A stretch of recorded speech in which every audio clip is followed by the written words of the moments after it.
Ces liens qui nous unissent, série Obsession, écrit par Amy Blankenship, narration faite par Sandra Wallet, publié par TechTime. Ces liens qui nous unissent, série Obsession, auteur Amy Blankenship, traduction faite par Louise Lebars, copyright 2010 Amy Blankenship, édition anglaise publiée par Amy Blankenship.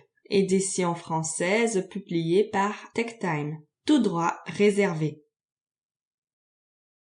Chapitre 1. Sanctuary. Angel Hart jeta un coup d'œil à la vitre épaisse de la fenêtre, prise d'une envie folle de se cacher face à la hauteur que prenait l'hélicoptère, alors qu'il volait vers la station de vacances où elle avait grandi. Elle adorait cet endroit, mais elle l'aimait tellement plus vu du sol. Voler était sa seule et unique phobie, et elle ne faisait que ça depuis ces 10 dernières heures. Dégageant sa frange des yeux, elle jeta un regard à son frère Christian, se demandant ce qui lui avait pris de les faire se retrouver à l'aéroport, en sachant qu'ils devraient rentrer par hélicoptère à la maison. Elle tenait pour certitude que Christian détestait bien plus qu'elle le fait de se retrouver dans les airs, et elle le voyait écrire un texto à quelqu'un sur son portable afin de mieux s'empêcher de penser. Peut-être fait-il face à sa peur parce qu'il ne s'était pas vu depuis presque 2 ans, bien qu'il se soit parlé au téléphone et envoyé des textos presque tous les jours. Elle n'accordait pas vraiment d'importance à la raison qui l'avait poussée à agir ainsi, parce que la voir ici, avec elle, l'apaisait, et elle lui en était reconnaissante.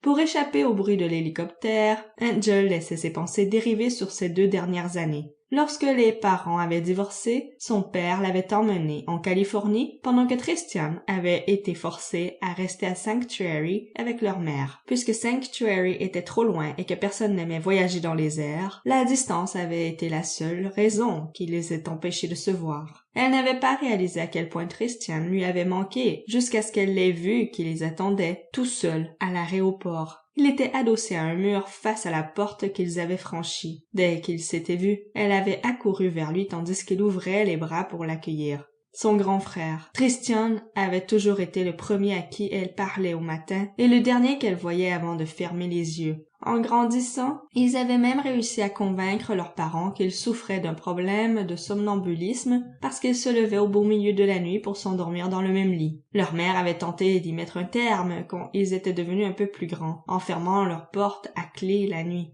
Angel serra les lèvres en se remémorant ce que leur mère avait dit la dernière fois qu'elle les avait surpris endormis dans les bras l'un de l'autre.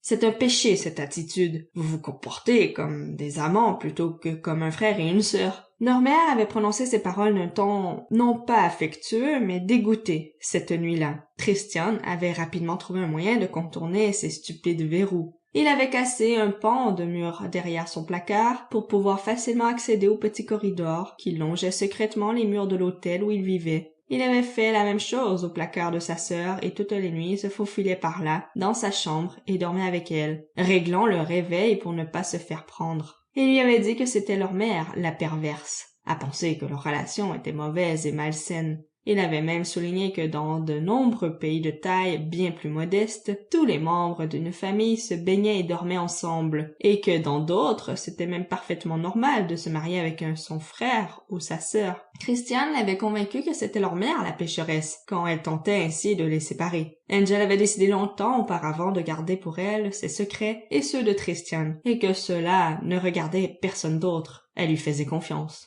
Christian n'avait pas beaucoup changé depuis la dernière fois qu'elle l'avait vu. Il avait gardé cette apparence jeune et innocente qui le caractérisait. Mais en même temps, elle constatait quelques menus changements dont elle avait manqué l'apparition. Ses cheveux blonds avaient noirci au niveau des racines. Ses mèches blond platine et blond vénitien lui allaient très bien, assorties à son teint lumineux et à ses yeux verts. Elle sourit en pensant qu'il se fondrait tout à fait au milieu d'un groupe de surfeurs californiens, avec sa coupe de cheveux alternative. C'était presque la même longueur de cheveux tout autour de sa tête, et il les avait coiffés tous d'un même côté, ce qui les faisait retomber sur un œil pour descendre jusque sous son menton. Elle voyait distinctement apparaître sous son col le cuir noir du collier au pendentif en forme de croix qu'elle lui avait envoyé pour Noël. Elle avait l'impression que c'était elle qui avait le plus changé, cependant. Quand elle avait quitté Sanctuary, elle n'avait que 16 ans. Après avoir passé presque chaque jour de sa vie aux côtés de Christian, Hunter et Ray, elle s'était Sample complete. Ready to continue?